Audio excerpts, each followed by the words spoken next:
ಆಸಕ್ತಿಕರ ಐಡಿಯಾಗಳನ್ನು ಇಟ್ಕೊಂಡು ಇದನ್ನು ಸ್ವಲ್ಪ ಆಳವಾಗಿ ನೋಡೋಣ. ಆಶ್ಚರ್ಯ ಅಂದ್ರೆ ನಮ್ಗೆ ಅನ್ಸೋ ಎಷ್ಟೋ ಆಸೆಗಳು ನಮ್ದಲ್ಲಂತೆ. ಹೌದು ಹೌದು. ರೆನೆ ಗಿರಾರ್ಡ್ ಅವರ ಮಿಮೆಟಿಕ್ ಥಿಯರಿ ಅಂತ ಇದೆ. ಅಂದ್ರೆ ಅನುಕರಣಾ ಸಿದ್ಧಾಂತ.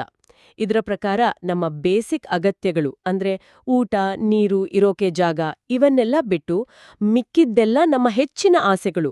ನಾವು ಬೇರೆಯವ್ರನ್ನ ನೋಡಿ ಕಲ್ತಿರೋದು ಅಥವಾ ಕಾಪಿ ಮಾಡಿರೋದು. ನಾವು ಆ ವಸ್ತುವನ್ನ ನೇರವಾಗಿ ಬಯಸಲ್ಲ. ಬದಲಿಗೆ ಆ ವಸ್ತು ಯಾರತ್ರ ಇದೆಯೋ ಅಥವಾ ಯಾರು ಅದನ್ನ ಬಯಸ್ತಾ ಇದ್ದಾರೋ ಅವ್ರ ಥರ ನಾವು ಇರಬೇಕು, ಅವರ ಸ್ಥಾನ ನಮ್ಗೆ ಬೇಕು ಅಂತ ಬಯಸ್ತೀವಿ. ಓ, ಇದು ಕೇಳೋಕೆ ವಿಚಿತ್ರ ಅನಿಸಿದ್ರೂ ನಿಜ ಅನಿಸ್ತೆ ಅಲ್ವಾ? ಅಂದ್ರೆ ಒಂದು ಫೆರಾರಿ ಕಾರ್ ಬೇಕು ಅಂದ್ರೆ ಅದರ ಸ್ಪೀಡು, ಡಿಸೈನ್ ಅದಕ್ಕಿಂತ ಹೆಚ್ಚಾಗಿ ಆ ಕಾರ್ ಇಟ್ಕೊಂಡ್ರೆ ಸಿಗೋ ಸ್ಟೇಟಸ್, ಆ ಒಂದು ಕ್ಲಬ್ಗೆ ಸೇರಿದ ಹಾಗೆ ಆಗುತ್ತೆ ಅನ್ನೋ ಕಾರಣಕ್ಕೆ ಗಿರಾರ್ಡ್ ಈ ಥರ ಪ್ರಭಾವ ಬೀರೋ ಜನರನ್ನ ಬಯಕೆಯ ಮಾದರಿಗಳು ಅಂತ ಕರೀತಾರಂತೆ.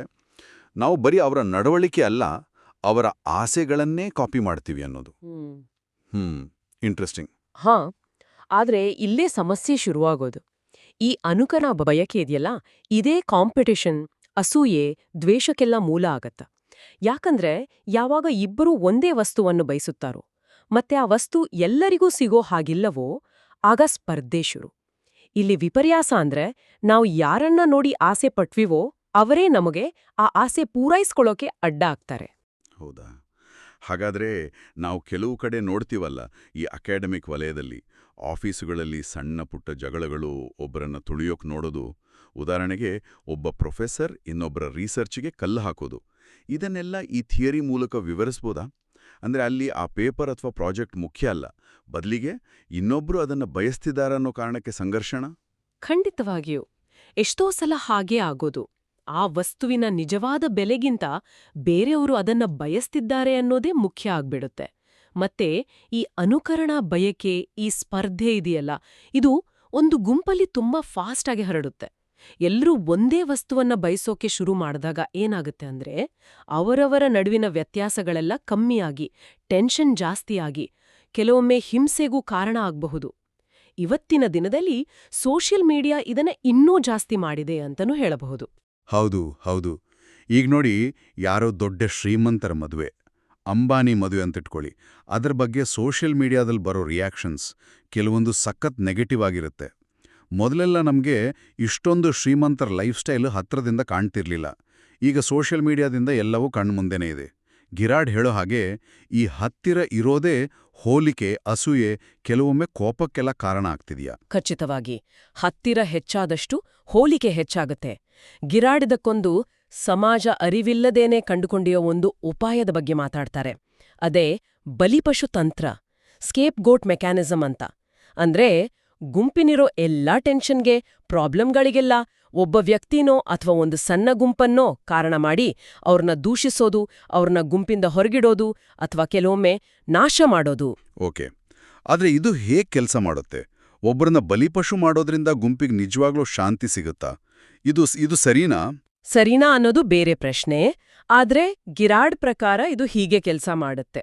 ಎಲ್ಲರೂ ಸೇರಿ ಒಬ್ರ ವಿರುದ್ಧ ತಿರುಗಿ ಬಿದ್ದಾಗ ಅವರ ಒಳಗಿನ ದ್ವೇಷಗಳೆಲ್ಲ ಮರ್ತು ಹೋಗುತ್ತೆ, ಎಲ್ಲರೂ ಒಂದಾಗ್ತಾರೆ.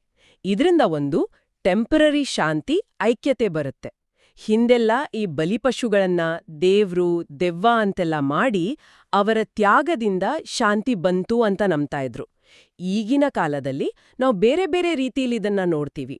ಕ್ಯಾನ್ಸಲ್ ಕಲ್ಚರ್ ಕೂಡ ಒಂದ್ ರೀತಿ ಇದೇ ತರ ಅಲ್ವಾ? ಇದು ವರ್ಕ್ ಆಗೋಕೆ ಸಾಮಾನ್ಯವಾಗಿ ಆ ಬಲಿಪಶು ಸ್ವಲ್ಪ ವೀಕ್ ಇರ್ಬೇಕು, ತನ್ನನ್ನು ತಾನು ಡಿಫೆಂಡ್ ಮಾಡ್ಕೊಳ್ಳಕ್ಕೆ ಆಗದೆ ಇರಬೇಕು. ಆಗ ಗುಂಪಿಗೆ ಸಮಾಧಾನ ಸಿಗೋದು ಸುಲಭ ಆಗತ್ತೆ. ಹಾಗಾದ್ರೆ ಈ ವಿಷವರ್ತುಲದಿಂದ, ಅಂದ್ರೆ ಈ ಅನುಕರಣೆ, ಸ್ಪರ್ಧೆ, ಬಲಿಪಶು, ಇದರಿಂದ ಹೊರಗೆ ಬರೋಕೆ ದಾರಿನೇ ಇಲ್ವಾ? ಏನಾದರೂ ರಕ್ಷಣಾತ್ಮಕ ಕ್ರಮಗಳು ಸಮಾಜ ಕಂಡ್ಕೊಂಡಿಲ್ವಾ? ಹೌದು, ಕಂಡ್ಕೊಂಡಿದೆ ಅಂತ ಗಿರಾರ್ಡ್ ಹೇಳ್ತಾರೆ. ಒಂದನೇದು ಧರ್ಮ. ನಿಮ್ಮ ನಡುವೆ ಹೋಲಿಕೆ ಮಾಡೋಕೆ ಆಗದ ಒಬ್ಬ ಟ್ರಾನ್ಸೆಂಡೆಂಟ್ ಶಕ್ತಿ, ಅಂದ್ರೆ ದೇವರು ಅಂತ ಒಂದನ್ನ ಪರಿಚಯ ಮಾಡಿದಾಗ ಜನರ ನಡುವಿನ ನೇರವಾದ ಸ್ಪರ್ಧೆ ಸ್ವಲ್ಪ ಕಮ್ಮಿಯಾಗುತ್ತೆ. ಬೇರೆಯವರ ವಸ್ತುವನ್ನ ಆಸೆ ಪಡಬೇಡ ಅನ್ನೋ ಬುದ್ಧಿಮಾತುಗಳು ಅಥವಾ ಬೌದ್ಧ ಧರ್ಮ ಹೇಯೋ ನಿರ್ಲಿಪ್ತತೆ, ಇವೆಲ್ಲ ಇದೇ ಪ್ರಯತ್ನಗಳು. ಹೌದು. ಧರ್ಮ ಒಂದ್ ರೀತಿಯಲ್ಲಿ ಈ ಅಸೂಯೆಯನ್ನ ಬೇರೆ ಕಡೆ ತಿರುಗಿಸುತ್ತೆ. ಸರಿ. ಇನ್ನು ಎರಡನೇದು. ಎರಡನೇದು ಶ್ರೇಣೀಕರಣ, ಹೈರಾರ್ಕಿ. ಸಮಾಜದಲ್ಲಿ ಸ್ಪಷ್ಟವಾದ ಕ್ಲಾಸ್ ಅಥವಾ ಸ್ಟೇಟಸ್ ಡಿಫರೆನ್ಸ್ ಇದ್ದಾಗ ಕೆಳಗಿರೋರು ಮೇಲಿರೋ ರಾಜನ್ ಜೊತೆ ಅಥವಾ ದೊಡ್ಡ ಅಧಿಕಾರಿಯ ಜೊತೆ ಕಂಪೇರ್ ಮಾಡ್ಕೊಳ್ಳೋದು ಕಷ್ಟ ಅಥವಾ ಕಡಿಮೆ. ಆ ಅಧಿಕಾರಕ್ಕೆ ಒಂದು ದೈವತ್ವದ ಲೇಪನ ಕೊಡೋದು, ರಾಜರು ದೈವಾಂಶ ಸಂಭೂತರು ಅನ್ನೋದು, ಇದೆಲ್ಲ ಆ ಅಂತರವನ್ನ ಕಾಪಾಡೋಕೆ ಸಹಾಯ ಮಾಡುತ್ತೆ. ಓಕೆ. ಮೂರನೇದು ಬಂಡವಾಳಶಾಹಿ ಎಂದ್ರಲ್ಲ, ಅದು ಹೇಗೆ? ಅದು ತಾನೇ ಸ್ಪರ್ಧೆಯನ್ನ ಪ್ರೋತ್ಸಾಹಿಸೋದು? ಗಿರಾರ್ಡ್ ಪ್ರಕಾರ ಕ್ಯಾಪಿಟಲಿಸಂ ಇದೆಯಲ್ಲ, ಅದು ಸ್ಪರ್ಧೆಯನ್ನ ಆರ್ಥಿಕತೆಗೆ ಅಂದ್ರೆ ದುಡ್ಡು ಮಾಡೋಕೆ ಸೀಮಿತಗೊಳಿಸುತ್ತೆ, ಹೊಡೆದಾಟ, ಬಡಿದಾಟ, ದೈಹಿಕ ಹಿಂಸೆಯನ್ನ ಕಡಿಮೆ ಮಾಡುತ್ತೆ ಅಂತ ಒಂದು ವಾದ. ಇದರ ಇನ್ನೊಂದು ಅನಿರೀಕ್ಷಿತ ಎಫೆಕ್ಟ್ ಏನಂದ್ರೆ, ಟೆಕ್ನಾಲಜಿ ಸ್ಪರ್ಧೆಯಿಂದಾಗಿ ಮೊದಲು ತುಂಬಾ ದುಬಾರಿದ್ದ ವಸ್ತುಗಳು, ಉದಾಹರಣೆಗೆ ಒಂದು ಆಪಲ್ ವಾಚ್, ಈಗ ಅದು ಹೆಚ್ಚು ಜನರಿಗೆ ಸಿಗೋ ಹಾಗೆ ಆಗಿದೆ. ಇದರಿಂದ ಆ ವಸ್ತುವಿನ ಮೇಲಿನ ಬಯಕೆಯ ತೀವ್ರತೆ ಸ್ವಲ್ಪ ಡೈಲ್ಯೂಟ್ ಆಗಬಹುದು. ಅರ್ಥ ಆಯ್ತು. ಹಾಗಾದ್ರೆ ಇದೆಲ್ಲವನ್ನೂ ಕೇಳಿದ್ಮೇಲೆ ನಾವೇನ್ ತೀರ್ಮಾನಕ್ಕೆ ಬರ್ಬೋದು? ಬಹುಶಃ ನಾವು ಮಾಡಬೇಕಾದ ಮೊದಲ ಕೆಲಸ ಅಂದ್ರೆ ನಮ್ಮ ಆಸೆಗಳು ಎಲ್ಲಿಂದ ಬರ್ತಾಯಿವೆ ಅಂತ ಗಮನಿಸೋದು, ಅಲ್ವಾ? ಅದು ನಿಜವಾಗ್ಲೂ ನಮ್ದೇನಾ ಅಥವಾ ನಾವು ಬೇರೆಯವರನ್ನ ನೋಡಿ ಬಯಸ್ತಾ ಇದೀವಾ ಅಂತ ಯೋಚಿಸೋದು. ಖಂಡಿತ ಆ ಒಂದು ಅರಿವು ಬಂದ್ರೆ ಸಾಕು.